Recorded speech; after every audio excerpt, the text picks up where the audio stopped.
population. That's what you describe. I myself don't know if that's the situation, but there are concepts in existence from other societies. I think he was talking about the Maya. Yeah, a couple of questions. One is just a very simple one. I'm not sure whether the war is over in the Congo. And we get our news usually a couple of years later by the time it gets filtered out in books and articles and whatever, particularly popular media.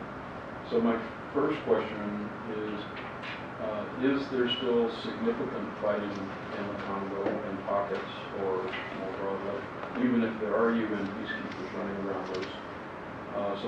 And then I have, once we've answered that, I have a couple of more specific questions.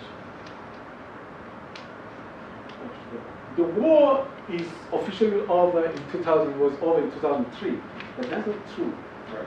What's happening in this area, North, South Kivu, is that you have a group of rebels, foreign and Congolese rebels, the Mai Mai and all the others, who control territories, but most of the time with minerals like coltan, cassiterite, wolfram, and gold. And what happened now, what is happening now is that each group will make deal with the other group. If you don't step into my territory, I will not step into your territory. So there is a kind of understanding, including the government soldiers. The government soldiers who are sent there, now you have government, especially in Walikali, officers building hotels, and they place the control. They make deal with the militia. Leave us alone and leave you alone. And the UN, especially now you have with the Indian contingent, you have Indian businesses coming from Bombay to Kigali into Congo, buying gold. They actually sleep at the UN contingent, Indian contingent, buy gold and then go there. So each group can kind of fund its own.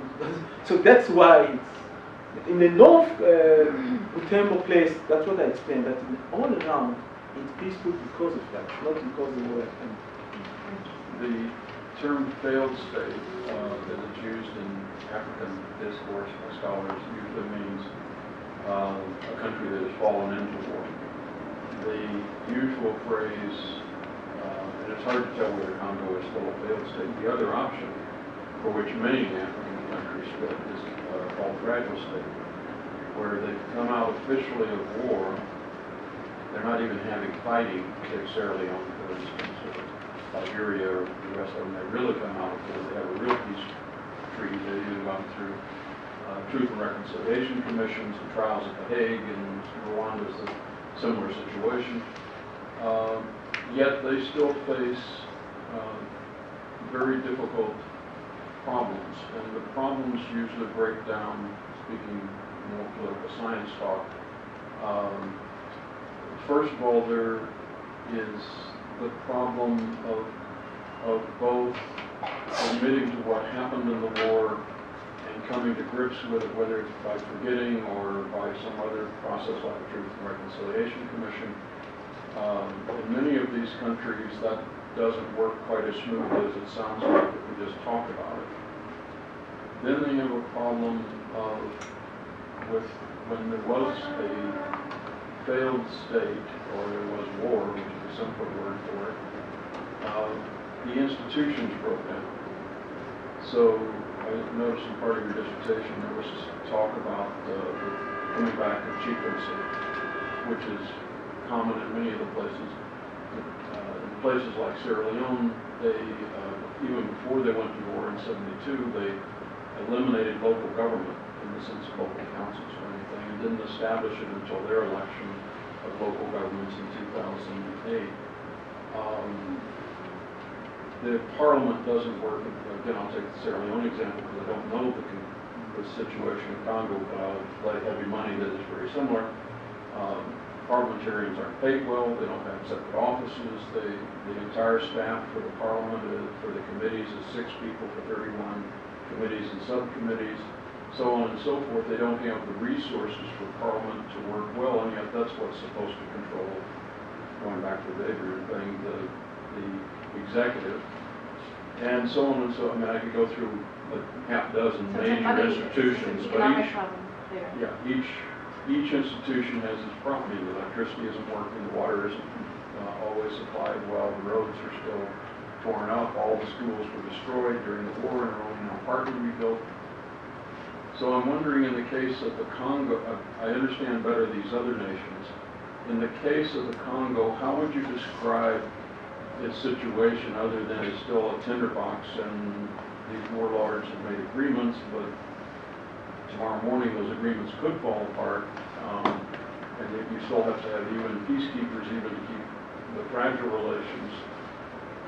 How do you begin to help us understand the situation of the Congo and where it begins to move, sort of what problem is first, or how the several things work together?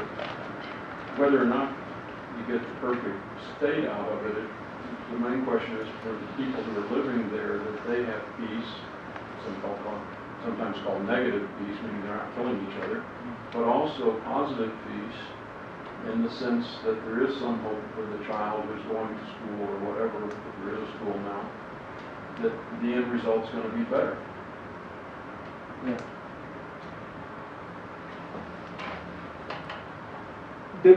There are two kind of dynamics as I see it in Congo.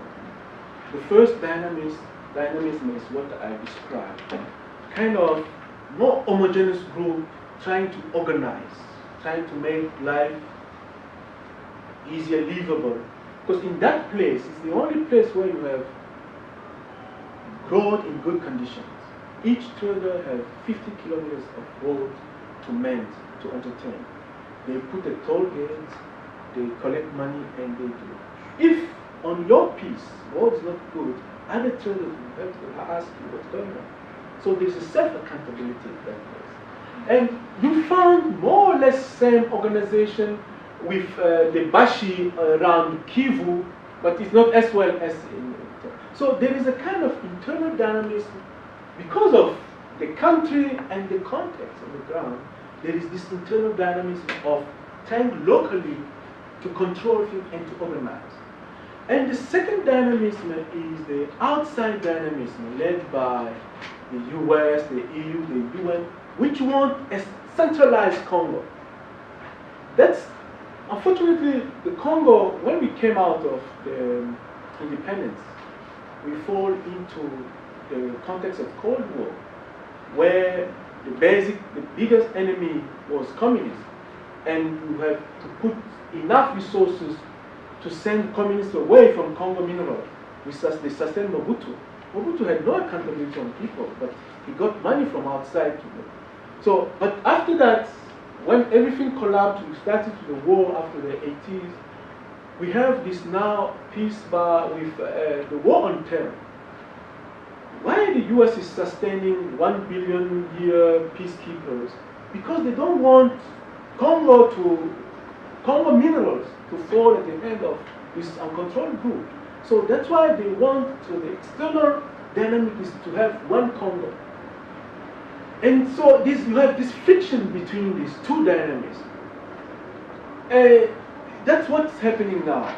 You have, for instance, the President Kabila. Kabila is happy actually with the arrangement in the East, with this rebel.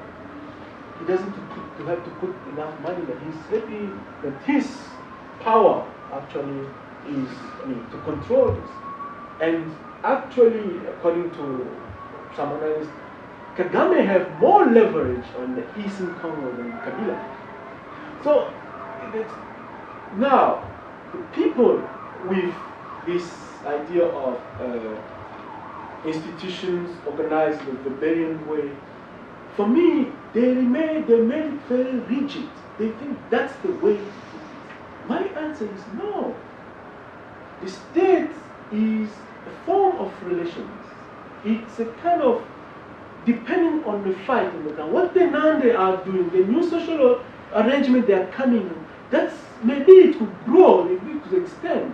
So that's my contention with this idea of failed state. Nobody who are talking about failed state will say that Germany before the First World War was a failed state. No. They will not say that.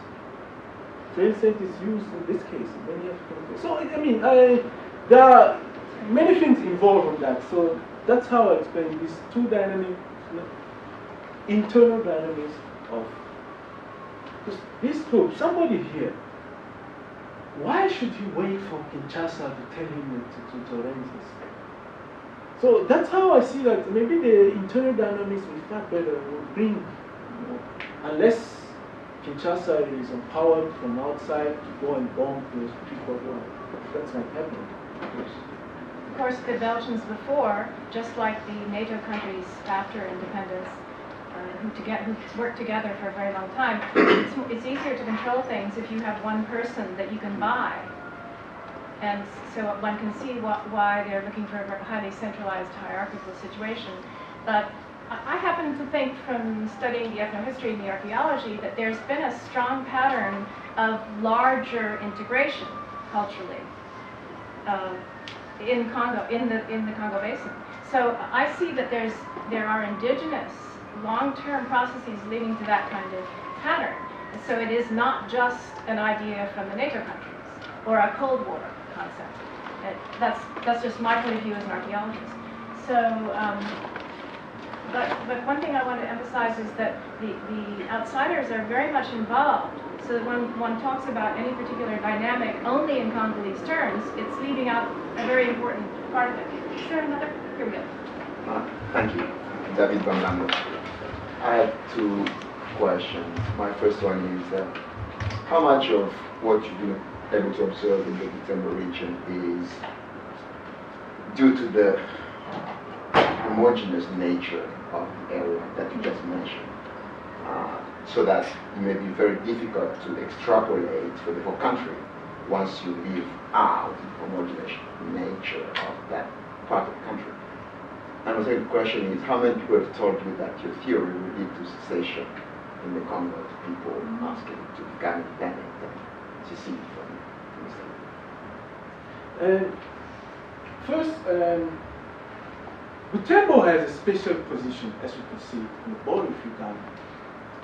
And in this other side, in the Ugandan side, it's actually the same ethnic group. They were divided during a truce between an agreement between the British and the Belgians. In the other side, they're called the Konzo, and the other side is called the Nandi. So it means that when you cross the border, you don't have a linguistic barrier. So this is really a special feature. And to answer your question, the Nandi do not want to secede. They still want to be a Congolese because of the passport, to vote, to be able to travel. They want a Congo government. They even contribute to Kabila's campaign, but a government far away from the business. When they gave Kabila money during the campaign in 2006, the message was clear. So they want the government, they want to remain in Congo, but not an intrusive one. This could have many consequences, People who are exploited inside would like a third power to come and protect them. So this question we could investigate further. So there is no idea of a self-determination Nandi country, but they are working really like an island. Especially in 2005, when people were fighting, they managed to insulate themselves from a fight. But my question, I didn't shy away from that. They were also financing the war around. So it's good for them in the center of the Nandi, but in the periphery, it's a kind of genocidal because they're bringing weapons. So you have these two things. It's not black and white. That's how it works.